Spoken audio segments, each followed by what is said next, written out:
Hello, my dear friends, students and investors. This is Anshman Dixit, your financial consultant. आज का video बहुत महत्वपूर्ण होने वाला है। ये basics of stock market series का थर्ड वीडियो है।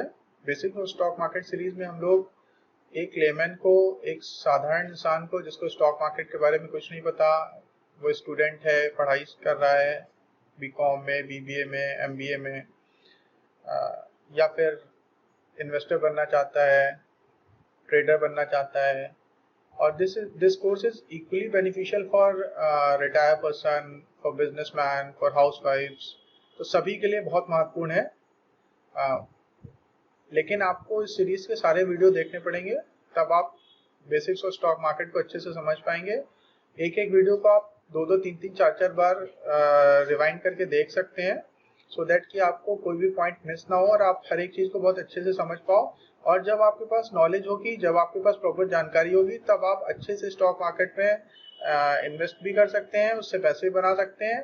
जनरली होता क्या है कि 99.9% लोग स्टॉक मार्केट में लॉस खाते हैं। उनका रीजन ये होता है कि उनको प्रॉपर जानकारी नहीं होती है, उनके पास नॉलेज नहीं होती है, उनके पास अपडेट्स नहीं होती है, उनके ब्रोकर्स या फिर जो मिडिल मैन होते हैं वो उनको मिसगाइड करते हैं और ब्रोकेज के लालच में, कमीशंस के लालच में वो उनका हार्ड एंड मनी को बर्बाद कराते हैं। तो ये तब नहीं हो पाएगा अगर आपके पास अच्छी नॉलेज होगी, आपने इस कोर्स को अच्छे से सुना होगा, देखा होगा, तो आप बहुत अच्छे से स्टॉक मार्केट में परफॉर्म कर पाएंगे। आज हम बात करने जा रहे हैं सबसे पहले हिस्ट्री ऑफ स्टॉक एक्सचेंजेस की। While the New York stock exchange NYSE जिसको हम लोग कहते हैं is arguably the most powerful stock exchange in the world, it was not the first chain to exert influence on the market. Basically in 1300 Venetian moneylenders began to sell debt issues to other lenders and to individual investors. ये आपने merchant of Venice पढ़ा होगा, तो ये Venetian money lender वहीं से merchant of Venice से ही belong करते थे और वो डेट इशू करते थे इंडिविजुअल इन्वेस्टर्स को और दूसरे मनी लेंडर्स को।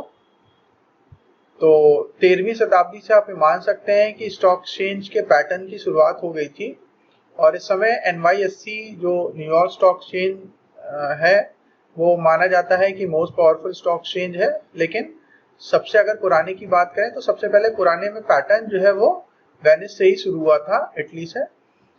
15वीं शताब्दी में बेल्जियम स्टॉक एक्सचेंज ने प्रोमिसरी नोट्स इशू किए थे। तो आप ये मान सकते हैं कि दुनिया के सबसे पुराने स्टॉक एक्सचेंज में बेल्जियम का स्टॉक एक्सचेंज भी था जो प्रोमिसरी नोट्स में डील करता था, बॉन्ड्स में डील करता था, डेट इंस्ट्रूमेंट इशू करता था। 16वीं शताब्दी में in 1600 the emergence of various East India companies that issue stock led to financial boom which was followed by a burst when it was revealed some companies conducted very little actual business. मतलब कि 16वीं शताब्दी में Europe में काफी ज्यादा boom था, लोग stocks में काफी पैसा लगा रहे थे। रीजन ये था कि ईस्ट इंडिया कंपनी, जैसे आपको याद होगा, हिस्ट्री में आपने पढ़ा होगा कि भारत में ईस्ट इंडिया कंपनी ने लगभग काफी लंबे समय तक, अंग्रेजों ने लगभग 200 सालों तक शासन किया, जिसमें ईस्ट इंडिया कंपनी का भी बहुत लंबा पीरियड था। बाद में जो सत्ता थी वो डायरेक्ट वहाँ के ब्रिटेन के राजघराने को ट्रांसफर हो गई थी। तो 16वीं शताब्दी में जब ब्रिटेन की महारानी ने ईस्ट इंडिया कंपनी को ये परमिशन दी कि वो ईस्ट की देशों से यानी कि भारत से और दूसरे देशों के साथ व्यापार कर सकती है, तो लोगों को ये लगा, यूरोप में, ब्रिटेन में लोगों को ये लगा कि इनमें पैसा कमा के, इसमें इनके स्टॉक्स को हम लोग परचेज करके बहुत ज्यादा पैसा कमा सकते हैं। तो जो भी कंपनी ईस्ट इंडिया कंपनी के नाम से या इस नाम से व्यापार करती थी कि वो ईस्ट के देशों से या भारत के साथ व्यापार करने जा रहे हैं, तो काफी सारे इन्वेस्टर उसमें एग्रेसिवली इन्वेस्ट करते थे। उनको लगता था कि अब ये हिंदुस्तान के साथ व्यापार होगा तो डेफिनेटली इस कंपनी को बहुत ज्यादा फायदा होने वाला है। और कई बार तो ऐसा होता था कि कंपनियां सिर्फ फॉर्म होती थी और एक्चुअल बिजनेस भी स्टार्ट नहीं होता था, उसमें बहुत सारा इन्वेस्टमेंट आ जाता था। तो लोगों को इसलिए एक बूम आ गया वहां के स्टॉक मार्केट में, लेकिन वो बस्ट हो गया जब लोगों को ये पता चला कि एक्चुअली ये कंपनियां तो फॉर्म हो रही हैं लेकिन ये बिजनेस सारी कंपनियां नहीं कर रही है, सिर्फ east India company main business कर रही है और बाकी सारी कंपनियां तो कागज में ही है या बहुत कम बिजनेस कर रही हैं एक्चुअल में। दोस्तों हमारे सामने एक जनरली ऐसा क्वेश्चन आता है, काफ़ी सारे लोग जो लोग स्टॉक मार्केट से बहुत ज़्यादा परिचित नहीं है वो ये पूछते हैं क्या स्टॉक मार्केट और शेयर मार्केट एक ही चीज़ है। तो stock market and share market essentially mean the same thing. Both terms describe an exchange in which buyers and sellers of stocks or shares may trade in a market with higher liquidity.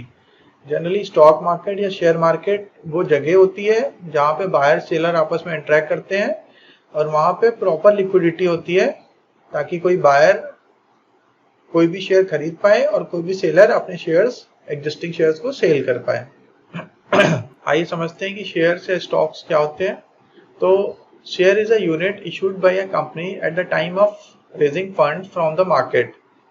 जब IPO आता है और किसी भी company को अपने business expansion के लिए, मॉडर्नाइजेशन के लिए, नए प्लांट लगाने के लिए पैसे की जरूरत होती है तो वो कंपनी के शेयर्स इशू करती है, यानी कंपनी का अंश इशू करती है, हिस्सा इशू करती है। फॉर एग्जांपल अगर मेरी कंपनी की नेट वेल्थ सपोज अगर मेरी कंपनी की नेटवर्थ 100 करोड़ है तो मुझे लगता है कि मैं अपनी 20% हिस्सेदारी डाइल्यूट करता हूं तो 20% हिस्सा मैं मार्केट में बेचूंगा और वहां से मुझे 20 करोड़ या उससे ज्यादा अगर मेरा स्टॉक प्रीमियम पे बिका तो रुपए आ जाएंगे मेरे पास, कंपनी के पास आ जाएंगे, बेसिकली प्रमोटर्स के पास आ जाएंगे और वो उसका इस्तेमाल बिजनेस में अलग अलग तरह से कर सकते हैं एक्सपैंड करने के लिए, प्रॉफिट मैक्सिमाइज करने के लिए। तो it is a certificate issued by a person who applied for it and is given at a value predetermined by the company. ये शेयर्स एक सर्टिफिकेट के फॉर्म में होते हैं। सर्टिफिकेट बायर को इशू करती है। कौन करता है? जनरली जिस कंपनी ने शेयर इशू किए होते हैं वो शेयर सर्टिफिकेट इशू करती है। अगर मैंने रिलायंस इंडस्ट्री के 10 शेयर खरीदे तो रिलायंस इंडस्ट्री मुझे एक सर्टिफिकेट देगी जिसमें लिखा होगा कि मेरे पास 10 इक्विटी शेयर्स हैं। लेकिन अभी जनरली क्योंकि इलेक्ट्रॉनिक ट्रेडिंग होती है तो शेयर सर्टिफिकेट अभी इशू नहीं होते हैं फिजिकल फॉर्म में, जनरली इलेक्ट्रॉनिक फॉर्म में ही इशू होते हैं और वो डायरेक्टली हमारे डीमैट अकाउंट में डीपी में क्रेडिट कर दिए जाते हैं इलेक्ट्रॉनिक फॉर्म में। हम वहां से अपना स्टेटमेंट के थ्रू उनको देख सकते हैं। It is the smallest unit of ownership that may be bought और सोल्ड ऑन और ऑफ एन एक्सचेंज। तो जनरली ये सबसे छोटा यूनिट होता है किसी भी कंपनी का जिसको खरीदा या बेचा जा सकता है। आप इसको एक्सचेंज के प्लेटफॉर्म्स के थ्रू भी कर सकते हैं और एक्सचेंज के बाहर भी सेटलमेंट होते रहते हैं, ब्लॉक डील्स के थ्रू भी होता है। स्टॉक और शेयर जनरली सेम ही होता है, लेकिन stock in the reference of stock market are the total number of shares or person has in one company or in many companies। मतलब शेयर अगर मेरे पास रिलायंस का एक शेयर है तो शेयर पर्टिकुलर हुआ, और मैंने कहा कि मेरे पास रिलायंस का स्टॉक है और उस स्टॉक में 1000 शेयर हैं तो ये जनरली स्टॉक को इस सेंस में बोलते हैं। बाकी अंडरलाइंग एसेट दोनों में सेम ही होता है, वो इक्विटी शेयर होता है।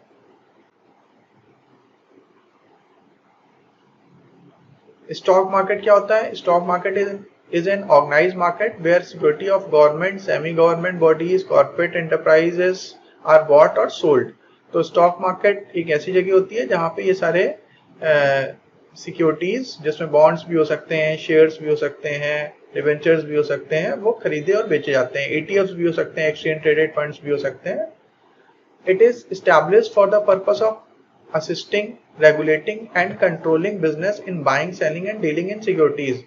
जनरली पहले फ्लोर ट्रेडिंग होती थी, लोग बोली लगा के कहीं पे एक हॉल में किसी पेड़ के नीचे, जब बहुत पहले बॉम्बे स्टॉक एक्सचेंज शुरू हुआ था तो वहां पे बरगद के पेड़ के नीचे स्टॉक ब्रोकर बोली लगा के शेयर्स बेचते और खरीदते थे। बाद में ये हॉल में होने लगा बिल्डिंग के अंदर, उसके बाद फिर ये इलेक्ट्रॉनिक फॉर्म में होने लगा। जब ये इलेक्ट्रॉनिक फॉर्म में हुआ तो ये बहुत ज्यादा ट्रांसपेरेंट हो गया। तो स्टॉक मार्केट बेसिकली रेगुलेट करता है, कंट्रोल करता है, असिस्ट करता है बाइंग और सेलिंग के लिए सिक्योरिटीज की।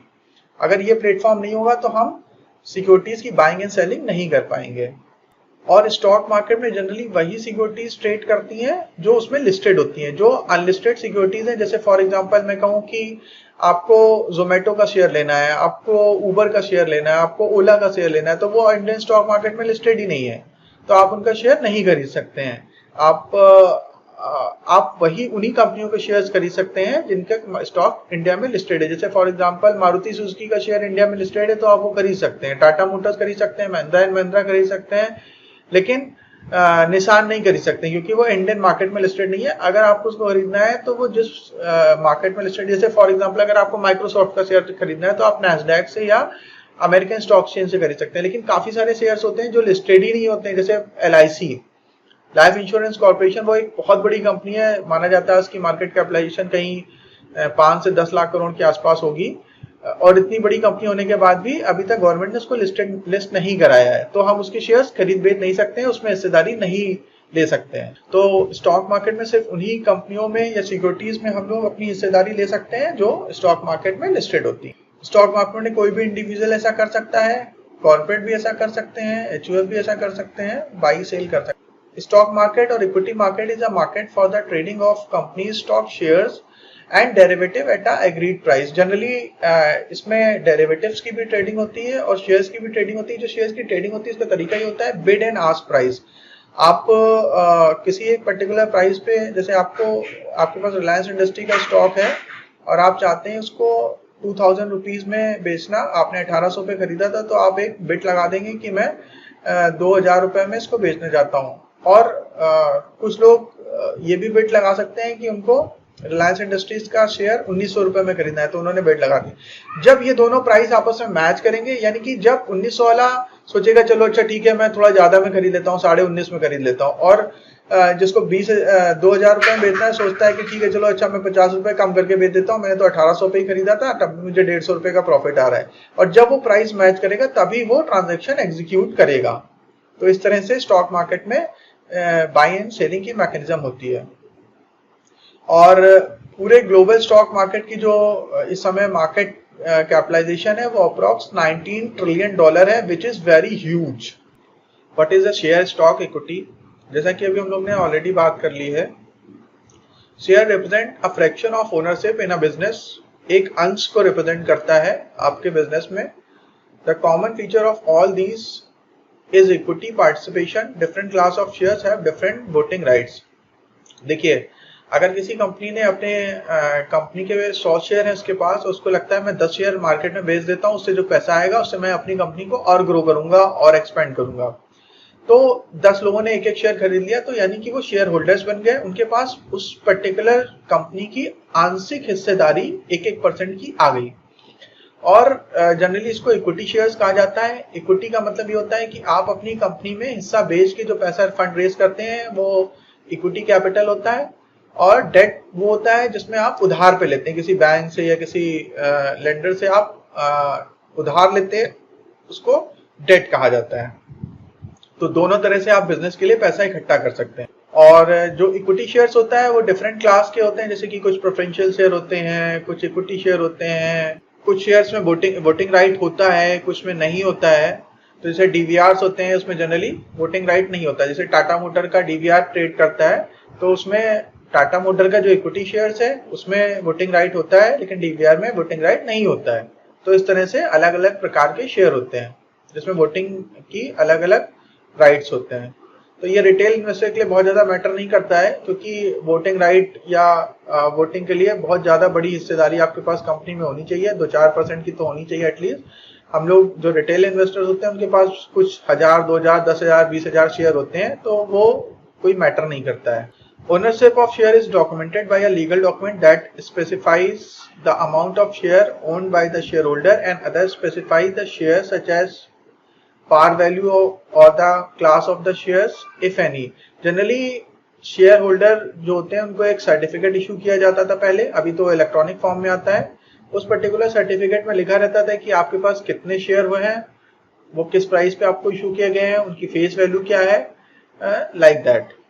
तो आजकल जो सर्टिफिकेट्स हैं उनको डिमेटलाइज फॉर्म में कन्वर्ट कर दिया गया और कोई फिजिकल डॉक्यूमेंट इशू नहीं किए जाते हैं।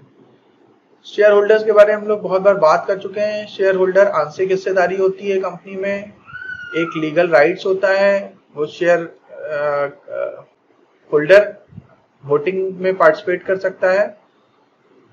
और जब कोई कंपनी का डिसीजन लिया जाता है, मीटिंग होती है, एजीएम होती है जिसको एनुअल जनरल मीटिंग कहते हैं, तो शेयर होल्डर्स को इनवाइट किया जाता है और कोई बड़ा डिसीजन होता है तो उनसे वोट मांगे जाते हैं। तो सारे शेयर होल्डर्स को अपने अपने शेयर्स के रेशियो में वोटिंग राइट मिले होते हैं। अगर आपके पास 5% शेयर है किसी कंपनी में तो आपका 5% का अधिकार है डिसीजन को इन्फ्लुएंस करने का, और जिसके पास 1% है वो 1% डिसीजन में इन्फ्लुएंस कर सकता है। टाइप ऑफ स्टॉक मार्केट, ये बहुत इंपॉर्टेंट है सभी इन्वेस्टर के लिए समझना। दो तरह की मार्केट होती है, primary market, secondary market. Primary market को हम लोग न्यू इशू मार्केट कहते हैं, जहाँ पे आईपीओ आते हैं कंपनी के आईपीओ वो जनरली इसलिए आते हैं जब कंपनी को पैसे की जरूरत होती है, तो वो अपनी कंपनी का कुछ हिस्सा मार्केट में बेचती है, और वही जो हिस्सा कंपनी का मार्केट में बेचती है वही हम लोगों को, रिटेल इन्वेस्टर्स को, एचएनआई को और इंस्टीट्यूशनल इन्वेस्टर को शेयर के फॉर्म में मिलते हैं।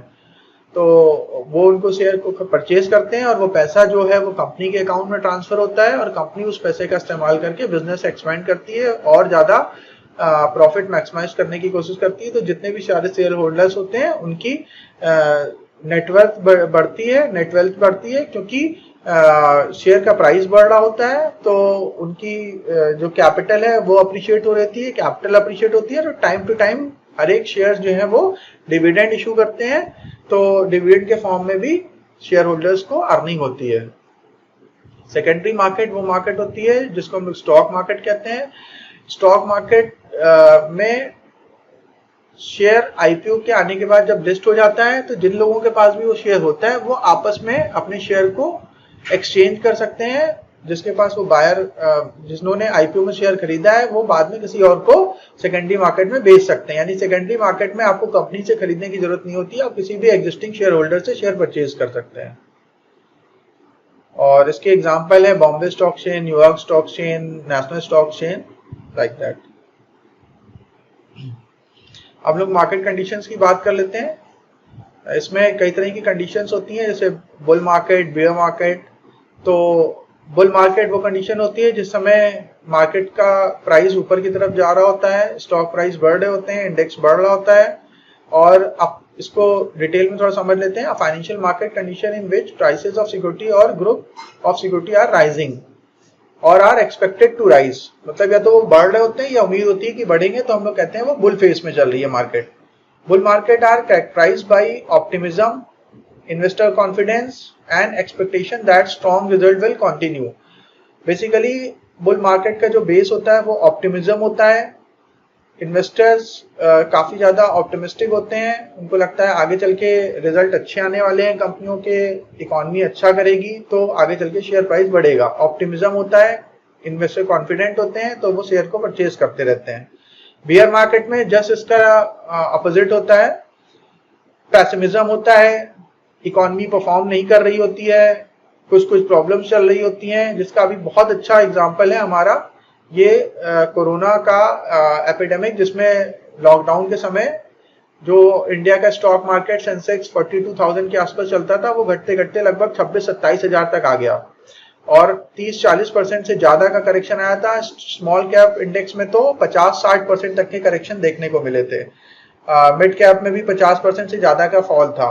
तो इस तरह से वो बियर फेज में चली गई थी मार्केट। क्यों? क्योंकि लोगों को ये लग रहा था कि अब लॉकडाउन है, कोरोना क्राइसिस है, तो आगे चल के कंपनियां अपना रिजल्ट अच्छा नहीं दे पाएंगी, उनकी बिक्री प्रभावित होगी, उनकी सेल्स घटेगी और लोगों के पास पैसा कम आएगा तो स्पेंड कम करेंगे, परचेज कम करेंगे, तो डेफिनेटली उनको रेवेन्यू भी कम मिलेगा। तो इसकी वजह से मार्केट जो है वो बियरिश फेज में चल रहा था। Types of stocks, blue chip stocks, ये आपने बहुत सारा इसका नाम सुना होगा। ब्लू चिप स्टॉक्स लेना चाहिए। ब्लू चिप फंड्स होते हैं, इमर्जिंग ब्लू चिप फंड्स होते हैं। तो ब्लू चिप फंड जनरली वो फंड्स होते हैं जो अपने पोर्टफोलियो में ब्लू चिप स्टॉक्स को रखते हैं। ब्लू चिप स्टॉक कौन से स्टॉक होते हैं? जनरली लार्ज कैप स्टॉक्स होते हैं जिनका 10-20 साल का परफॉर्मेंस ट्रेंड रिकॉर्ड बहुत अच्छा होता है। उन्होंने लगातार पिछले सालों में बहुत अच्छे रिटर्न्स दिए होते हैं, एटलीस्ट 15-20% के रिटर्न्स होते हैं और क्वार्टर ऑन क्वार्टर बेसिस में उनकी ग्रोथ आ रही होती है। डिविडेंड पेइंग ट्रैक रिकॉर्ड अच्छा होता है और सारी चीजें अच्छी होती है, मैनेजमेंट क्वालिटी अच्छी होती है, प्रोडक्ट और सर्विसेज अच्छी क्वालिटी की दे रहे होते हैं। तो हम उस तरह की कंपनियों को ब्लू चिप कंपनियां कहते हैं और उस तरह उनके स्टॉक्स को, उनके शेयर्स को ब्लू चिप स्टॉक्स कहते हैं। पेनी स्टॉक्स को बहुत रिस्की होते हैं, जिनका शेयर प्राइस बहुत कम हो जाता है, बहुत 1 रुपए 2 रुपए इवन सम टाइम 10 पैसा, 20 पैसा, 50 पैसा के प्राइस लेवल तक भी आ जाते हैं बॉम्बे स्टॉक एक्सचेंज में। तो उन स्टॉक्स को हम लोग पेनी स्टॉक्स कहते हैं। तो पेनी स्टॉक्स का एग्जांपल जैसे अभी रिसेंटली मैंने एक वीडियो रिलीज किया है आलोक इंडस्ट्रीज के ऊपर, फिर मैंने वोडाफोन के ऊपर एक वीडियो रिलीज किया था, ट्राइडेंट के ऊपर रिलीज किया था। ये सारे के सारे पेनी स्टॉक्स है, लेकिन ये वो पेनी स्टॉक्स हैं जिसमें मुझे लग रहा था कि पोटेंशियल अच्छा है और इसमें अगर हम लोग रिस्क लेंगे और कुछ ऐसा अमाउंट जो हमें जिसके बारे में ज्यादा बॉदर ना करें उसको अगर हम उसमें इन्वेस्ट कर दें तो उसमें रिटर्न तेजी से बन सकता है। और ऐसा हुआ भी। मैंने वोडाफोन के स्टॉक्स को 3-4 रुपए के आसपास रेकमेंड किया था।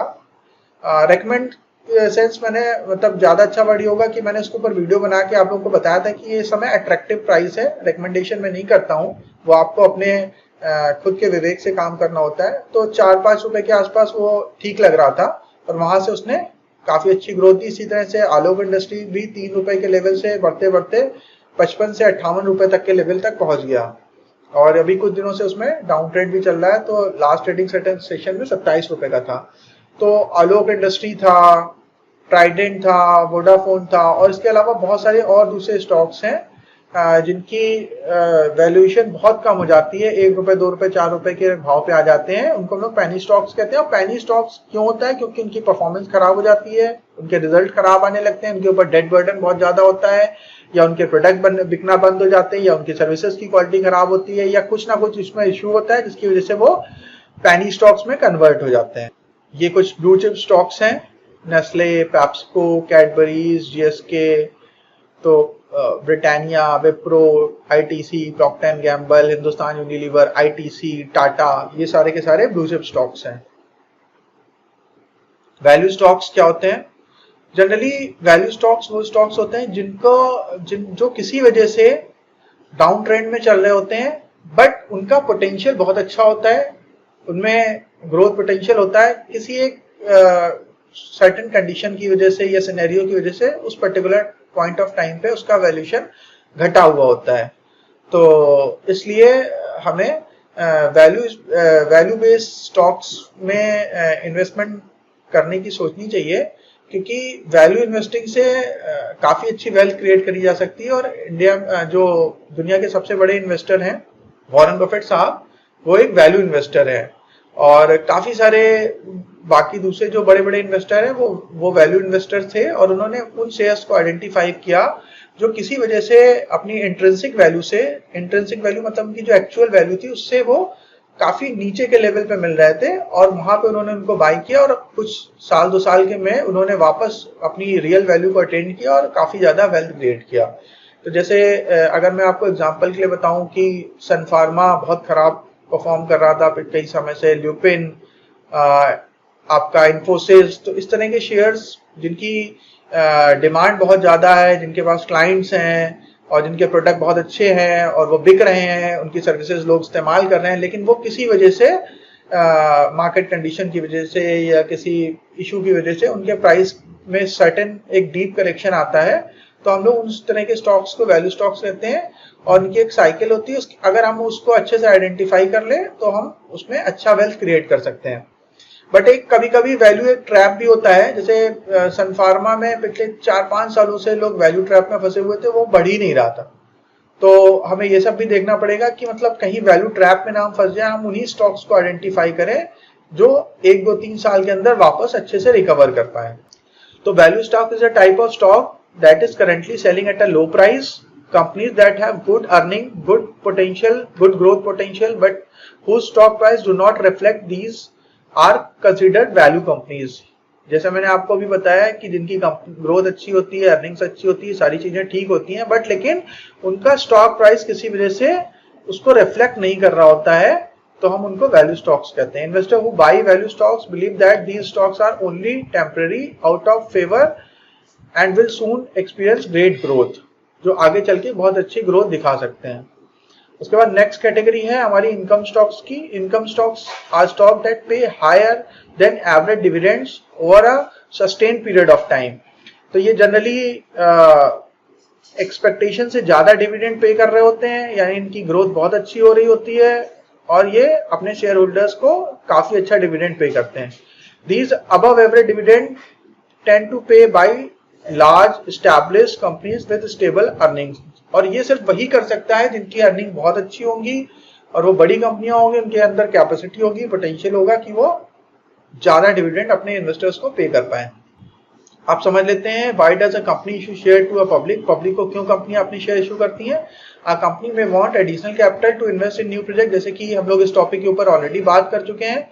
जिन कंपनियों को एडिशनल कैपिटल की जरूरत होती है फॉर देयर प्लांट मॉडर्नाइजेशन और बिजनेस एक्सपेंशन, नए ग्रोथ के लिए जो उनको प्रोजेक्ट लगाने के लिए, तो हम मानते हैं कि हमें उस पर्टिकुलर कंपनी में नए शेयर्स को इशू करना चाहिए। Promoter may simply wish to reduce their holding freeing up capital for their own private use. कभी कभी ऐसा भी होता है कि किसी पर्टिकुलर कंपनी में प्रमोटर को अपनी होल्डिंग रिड्यूस करनी होती है और वो चाहते हैं कि वो जो इक्विटी शेयर मार्केट में इशू करें, उससे जो उनके पास पैसा आए उसको वो किसी दूसरे वेंचर में इन्वेस्ट कर सकें। तो उस समय भी कंपनियां आईपीओ लेके आती हैं या पब्लिक को राइट शेयर के फॉर्म में या प्रेफरेंशियल शेयर के फॉर्म में या न्यू इशू के फॉर्म में शेयर्स इशू करती हैं। Once a company is listed, it will be able to issue further shares via right issue, thereby again providing itself with a capital for expansion without incurring any debt. इसका बहुत अच्छा example है yes bank. Yes bank already listed था, अभी इसका FPO आया था, तो एफपीओ या राइट इशू के थ्रू जो एग्जिस्टिंग लिस्टेड कंपनियां होती हैं वो बिना किसी फर्दर डेट बर्डन के और ज्यादा कैपिटल रेज करती हैं, यानी कि वो अपने एग्जिस्टिंग इन्वेस्टर्स को राइट इशू देती हैं कि आप, क्योंकि हमारे एग्जिस्टिंग होल्डर हैं तो मैं आपको मार्केट प्राइस से कोई डिस्काउंटेड प्राइस पे ये पर्टिकुलर शेयर प्रोवाइड कर रहे हैं, तो उसको राइट शेयर्स कहते हैं। और एफपीओ आता है फॉलो ऑन पब्लिक ऑफर, कि कंपनी को फिर से अपने कैपेसिटी एक्सपेंशन के लिए, मॉडर्नाइजेशन के लिए, किसी भी XYZ काम के लिए अगर फंड की जरूरत होती है तो फॉलो ऑन पब्लिक ऑफर लेके आती है। और generally follow on public offer में डिपेंड करता है कि उस समय उस पर्टिकुलर स्टॉक की क्या डिमांड है। जैसे कि यस बैंक के केस में ये हुआ कि वो अंडर सब्सक्राइब हो गया और काफी बार वो ओवर सब्सक्राइब भी होते हैं, तो डिपेंड करता है सिनेरियो क्या चल रहा है, डिमांड कैसी चल रही। जबकि यस बैंक ने जो फॉलो ऑन पब्लिक ऑफर लेके आए थे वो उन्होंने मार्केट रेट से काफी ज्यादा डिस्काउंटेड रेट पे दिया था, अप्रॉक्स 40-50% डिस्काउंटेड रेट पे दिया था। स्टिल वो अंडर सब्सक्राइब रहा क्योंकि सेंटीमेंट उस पर्टिकुलर शेयर के लिए नेगेटिव है मार्केट में, और इकोनॉमी भी अच्छा नहीं कर रही है और लोगों के सेंटीमेंट भी खराब है, और जनरली रिटेल इन्वेस्टर के पास बहुत ज्यादा सरप्लस अर्निंग्स नहीं है इस समय जो वो इन्वेस्ट कर सकें इक्विटीज में। Financing a company through the sale of stock in a company is known as equity financing. तो ये भी कभी कभी होता है, कंपनियां इक्विटी फाइनेंस करने के लिए, कंपनी को और फंड प्रोवाइड करने के लिए इक्विटी अपनी डाइल्यूट करती है। आने वाली क्लासेस में और इसके डिटेल में समझेंगे इक्विटी मार्केट के बारे में, स्टॉक मार्केट के बारे में। इस वीडियो में बने रहने के लिए बहुत शुक्रिया, और उम्मीद है कि आप इस वीडियो को लाइक करेंगे, चैनल को सब्सक्राइब करेंगे और अपने दोस्तों के साथ इस वीडियो को जरूर शेयर करेंगे, सो दैट कि हमें और अच्छे कंटेंट बनाने के लिए मोटिवेशन मिलता रहे। Thank you very much.